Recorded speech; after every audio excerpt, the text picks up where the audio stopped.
There is a lot. As much as I love it, there is a lot about covering American politics that is very difficult. As I'm sure you can imagine, a lot for you is probably really difficult to observe on a daily basis. And by I love it, I don't so much mean American politics, but the job of covering it. And thank you all for making that possible.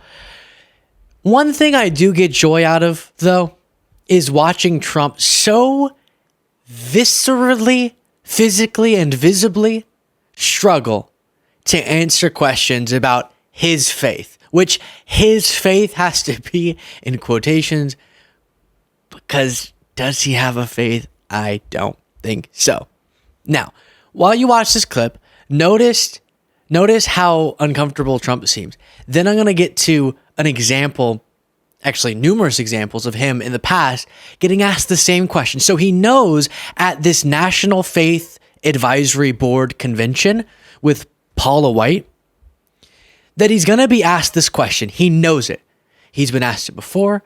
He's had a practice. He could deliver even a fake answer and the crowd would eat it up. But instead, he wanders around as he does every time.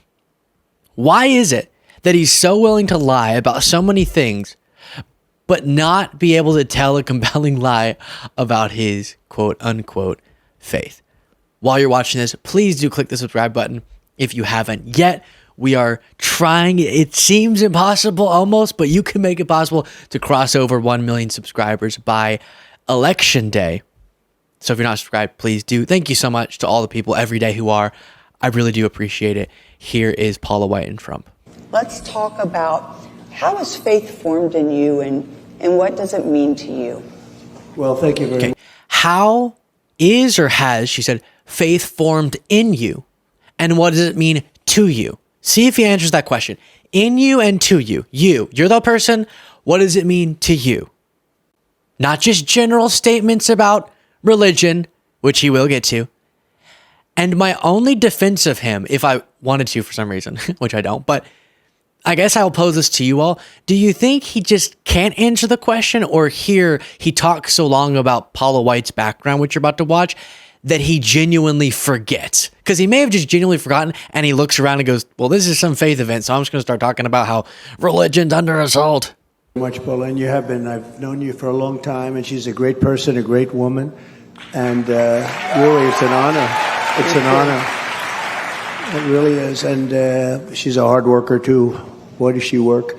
And I advised her. She had some property, and she grew out of the churches. She got bigger. She was going wild, and in Florida, I met her, and she called and asked for advice. One of the churches, it was in the middle of nowhere. And she had big, the number of people going every Sunday. And she said, they've offered me money for this land. I can put it to very good use with all the people that need help. Should I sell? I said, you might as well sell. Take the money right now because it can change real quick. How has your faith developed in you, and what does it mean to you? Really quickly. And she'll go a little bit further out, and she just kept doing that. I said, this is a great business. This is pretty good.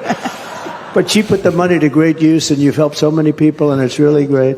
And really nice to know you. Really nice to know you. Thank you. Look, we're going through a lot of problems in our country. If you take a look at the anger, the problems that we have, and a lot of it is that we're going through a lot of problems in that. I'll cite to justify saying that if you look at the things we're going through and the problems that we have are that we have problems, It's less based on religion now than it was 25 years ago and 50 years ago. And we were people would say a Christian and really religious, even other faiths country. And that seems to be heading in the wrong direction. And I think as that goes down, I think that our country goes down. I really do. I think this is a country that needs religion. It's like the glue that holds it together, and we don't have that. That's why you are the most. Did you see that she goes, clap, crowd, clap. This is good, sir. I really do. I think this is a country that needs religion. It's like the glue that holds it together, and we don't We don't have that. That's why you are the most important people, and I'm not sure you even realize it. And they're trying to hurt you. They're trying to stymie you. This new administration, this new radical left group of people, and it's not so new. It's been around for a while, and they are people that are not nice people. If you happen to be Catholic, we don't have too many Catholics here, maybe, but boy, they are persecuting Catholics. I actually said, how could a Catholic possibly vote for Kamala? How could that? I mean, no, the level of anger and the level of vitriol. You know, when you see what's going on with the FBI and the Catholic Church, I say, what is happening? And you know, the expression is that you're next, because everybody's next with this group. And they have a very bad agenda, and we have to stop it, and we have to win this election. I think winning this election, I think it's going to be the most important election in the history of our country. Absolutely. Okay, keep the split screen up, Jaden. Can someone please tell me why, after years of lathering the makeup on, he cannot get part of his face anymore? I'm one of those people that I don't judge your expression. And if he wants to put on makeup, that's totally acceptable. I'm just confused, if you're going to, why would you leave a massive chunk uncovered? Because then it further emphasizes how much you changed the look of your face, which again is fine, but what is that? Anyways, I think that time he genuinely forgot and just sort of went back, because the more you watch of Trump, the more you realize he has these buckets of talking points, and they sit behind him at all times. And the biggest one back there is they're coming from jails, they're coming from insane asylums. And so most of the times when he doesn't know what to say, he just reaches back there and he goes, oh, they're coming from jails, they're coming from insane asylums. That's why he says that so often. As he deteriorates too, it becomes harder for him to think of new ways to articulate himself. So he repeats things a lot. There was that study that talked about how his speech is deteriorating. One of the ways that that's so noticeable is he's becoming more and more repetitive, less unique in how he communicates a thought. One of the buckets that he reaches for is his religion bucket. And here, he has come up with more personalized responses when he gets asked you. Remember, the question wasn't, what are your thoughts on religion in America? It was, what are your experiences? How did you develop your faith? And what does faith mean to you? And he goes on talking about how religion is declining and how we have some sick communists or whatever who are going after you. And the little moment of truth is when he says, everyone is next with this group, meaning the terrible Democrats. Everyone is next, meaning that no one's currently being persecuted. Everyone's about to be, according to Trump, which is an admission without him meaning to, that no one actually is. Obviously not what he meant to say there, but I think what happened was he sat there, he wanted to say something about Paula White, so he goes through that. That took like a minute, and then once he gets to the end, he lowers his mic and goes, what? There's something about faith. And he reaches a religious bucket. Tell me, do you think it's that? Or if that's the benefit of the doubt explanation for Trump there, that he forgot it was supposed to be about him, then what's your justification, MAGA, for all of these moments? What's your relationship with God like, and how do you pray? That's Sharon from Alabama. Okay, so I think it's good. I do very well with the evangelicals. I love the evangelicals. And I have more people saying they pray for me. I can't even believe it.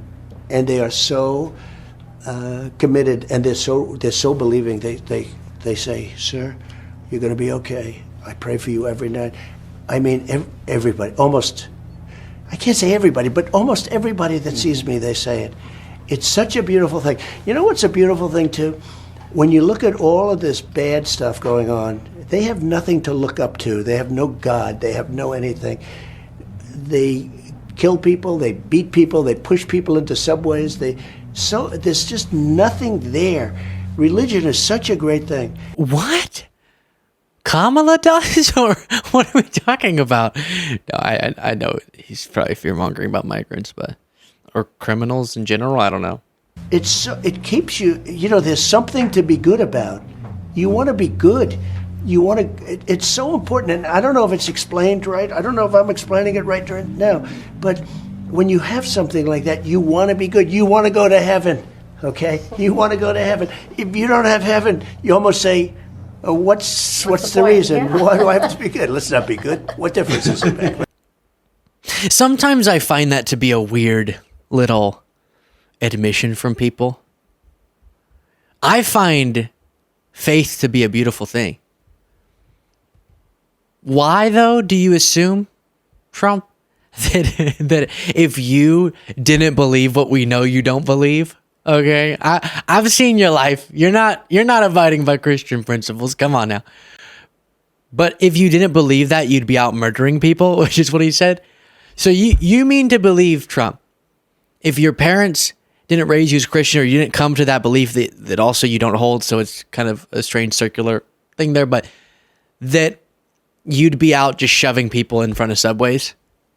There's compelling moral frameworks that I think we could all agree to, even of our different faiths and different religions, and some people know religions.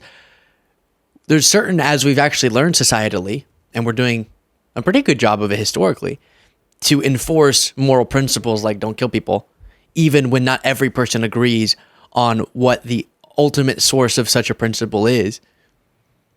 But every time, I love the very beginning where this is the big godly man by the way, guys. Whenever people say, I just love Trump because he's such a godly man, it's the person who gets asked, what does your faith mean to you?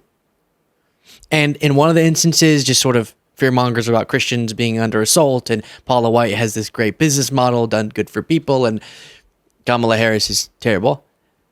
And then number two, what does your faith mean to you? So it's good. And a lot of people pray for me and they say, sir, I pray to you. I mean, for you.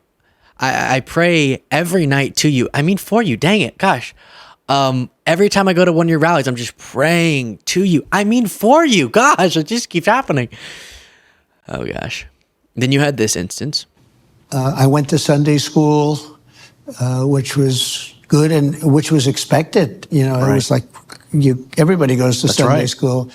And when you think about it, the world is so different. Now Sunday school is not probably on everybody's key list.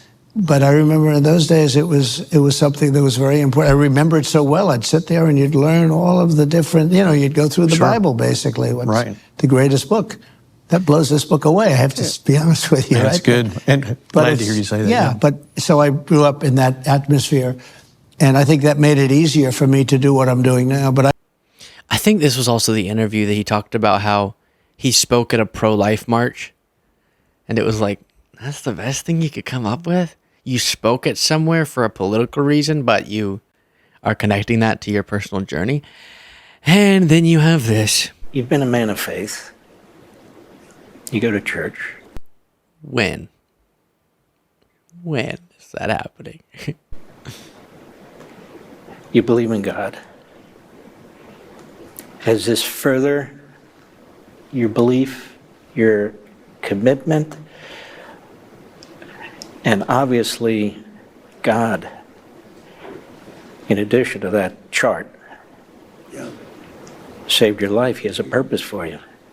Do you think about these things? Well, I think you believe more because when you speak to experts, like my sons who are shooting experts, but when you speak to experts, they said there was no chance that he could have missed from that distance. I think he was hurried. I think he was rushed because people were starting to say, like, there's a guy up there with a gun. So this is the other thing. Y'all know I'm very sensitive given the gravity and horrific nature of the assassination attempt. I'm sensitive to be super critical when that comes up. But I will say again, I think it's a perfectly fair bit of analysis to say, as glad, regardless of my strong political opposition to Trump, as glad as I am that he did survive that assassination attempt, because I don't think violence is how we solve such differences. And that goes against the very principles that are advocated here.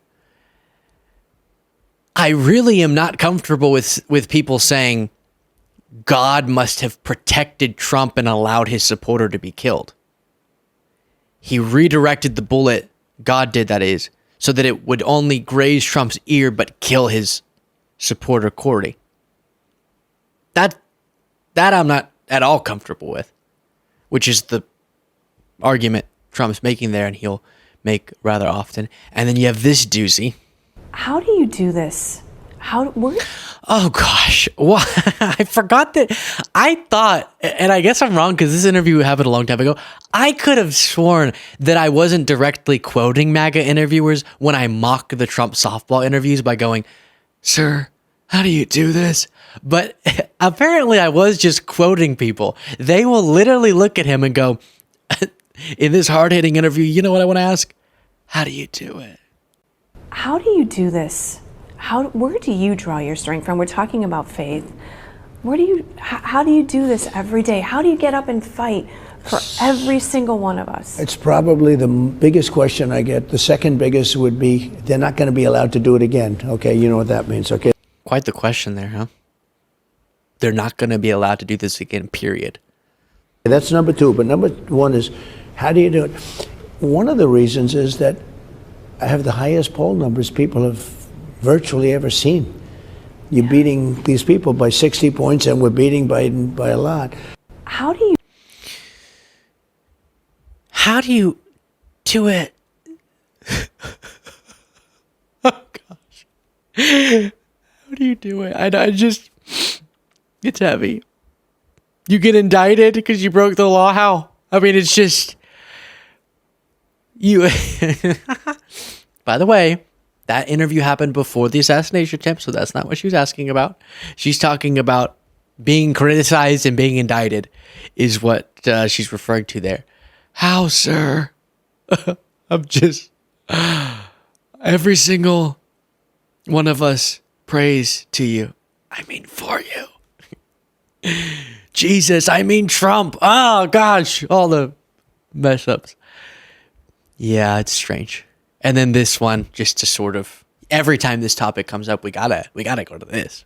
Okay. You mentioned the Bible. You've been talking about how it's your favorite book. And you said, I think last night in Iowa, some people are surprised that you say that.